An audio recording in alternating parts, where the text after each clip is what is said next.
আসসালামু আলাইকুম গাইস, কি অবস্থা? সকলে আশা করি তোমরা ভালো আছো। আমি আলহামদুলিল্লাহ অনেক অনেক ভালো আছি। তো তোমরা তো জানো বাংলাদেশের পরিস্থিতি কেমন, কারণ বাংলাদেশে অপকলের পরিমাণ একবারে খুবই কম, পাওয়াই যাচ্ছে না ধরতে গেলে। তো তার জন্য আজকে আমি বেরিয়ে গেছি। আমার গাড়ির মধ্যে তেল আছে প্রায় তোমার 5 থেকে 6 লিটার মতো। তো আমি আজকে যাবো পাম্পে, গিয়ে দেখবো পাম্পে কত লিটার তেল দেয়, মানে কত টাকার তেল দেয় বা তেল দেয় কিনা বা আছে, যা যাচাই করার জন্য আজকে যাচ্ছি পাম্পে। তো তোমরা আমার সাথে থাকো, তুমি ভিডিও দেখবে। তো এখন আমি চলে যাই পাম্পের দিকে। তো আমাদের দেবিদ্বার পাম্প শুধু একটাই আছে, তার মধ্যে পান্নারপুল। তো লেটস গো, আমি যাওয়া যাক পাম্পে।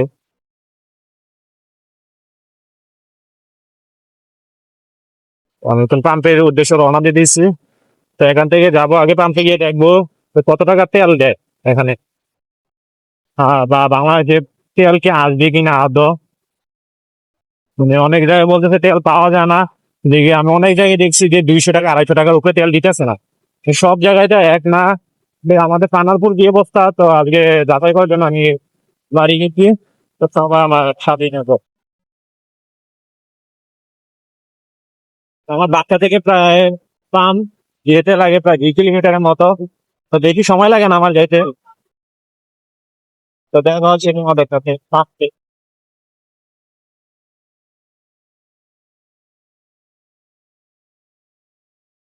তো বলতে বলছো অনেকে এসে বলে যে, প্রায় আমার সামনে আছে।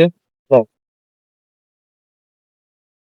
তো এই দামি জায়গা পাম্প, এখানে গিয়ে দেখবো যে কত টাকা তেল দেয়, আদৌ কি আছে কিনা তেল আমাদের পাম্পে।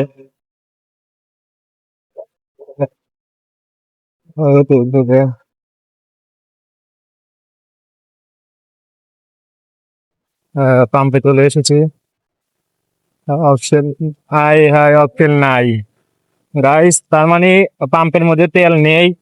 যেটা ভাবছিলাম আমাদের দেবিদ্বারের মধ্যে পান্নারপুল তোমার অকটেল পাওয়া যাচ্ছে না, এখানে খুব সুন্দর করে লিখে দিয়ে রাখছে যে অকটেল নেই।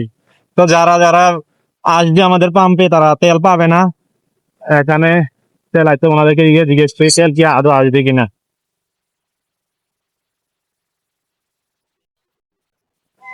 ভাই তেল কি আসবে না? আসবে বিকালে।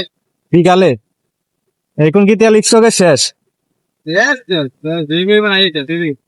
হুম। আর এদিক দুটো পাম্প নাই, আর আর আছে বর্ষাল করা আর সিন্ধি।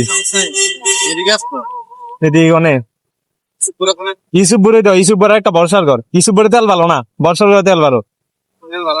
ইসুপুরে তেল ভালো না। এনে গাইজ আজকে এই অক্টেলে তেল নেই আমাদের বানারপুর। আর তোমরা যদি আনতে চাও আসতে তো চলো, বিকালে আসতে হবে এখানে। না আমার তেল আছে, আমি ভিডিও বানাইতেছি আর কি। আমার গাড়ির কাছে পর্যাপ্ত তেল আছে আমার কাছে। তো দেখতে পাচ্ছ কি সুন্দর করে বাড়িতে বেড়া দিয়ে রাখছে। তেল নাই, তেল নাই, গাড়ি তেল নাই, একবারে নাই, গাড়িতে একবারে তেল নাই। তো দেখি ওনার গাড়ির মধ্যে আছে কিনা। যদি ওনার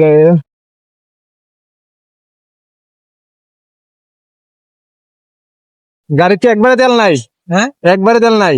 আচ্ছা কিছু আছে, বিকালে আসবে বলছে তেল। তেল বলছে বিকালে আসবে। বিকালে? হ্যাঁ বিকালে আসবে, এখন তেল নাই, কোনখানে তেল পাওয়া যাইতেছে না। মানে তেলের নিয়ে এত সংকট, আই রে একবারে শেষ মারা। আমরা বাইকাররা শেষ, এখন দেখতেছে বাইকাররা বাইক বেচ চালাইতেছে। তেল, তেলের সংকট, এখন তেল হয়ে গেছে স্বর্ণের থেকে বেশি দাম। তেল পাওয়া যাচ্ছে কেউ 500 টাকা দিলেও তেল নিবে। ওই আসতেছে মানুষ তেলের লেগে।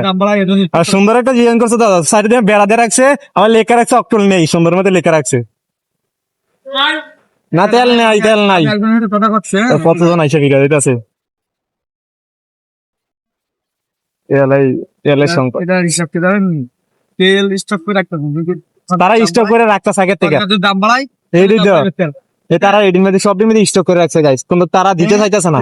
তারা তেল তারা তারা তার উপরে একটা আইনি ব্যবস্থা নেওয়া দরকার। তারা ইচ্ছা করে আমাদেরকে তেল দিতেছে না। জল জমা করতেছে কইরা, যদি সরকার হঠাৎ পিরিয়ড বাড়া যায় দাম বাড়াই দিচ্ছে। এটাই তারা খাইছে, এই কারণে এটাই আমাদের বাংলাদেশ গাইস। তাদের ইচ্ছা হচ্ছে যে হঠাৎ করে যদি আমাদের বাংলাদেশে তেল বেড়ে যায়, তো তার কারণে তারা তেলের দাম বাড়াই নিবে। তারা আমরা থেকে তেল দিতেছে না, তার কাছে যদি স্টকে পর্যাপ্ত পরিমাণ তেল আছে তা থাকছেও আমাদেরকে দিতেছে না। ওই আঙ্কেলটা বললো যে যে আছে বাংলাদেশে তেল আছে, আমরা পাম্পেও তেল আছে কিন্তু তারা দিতে চাইতেছে না।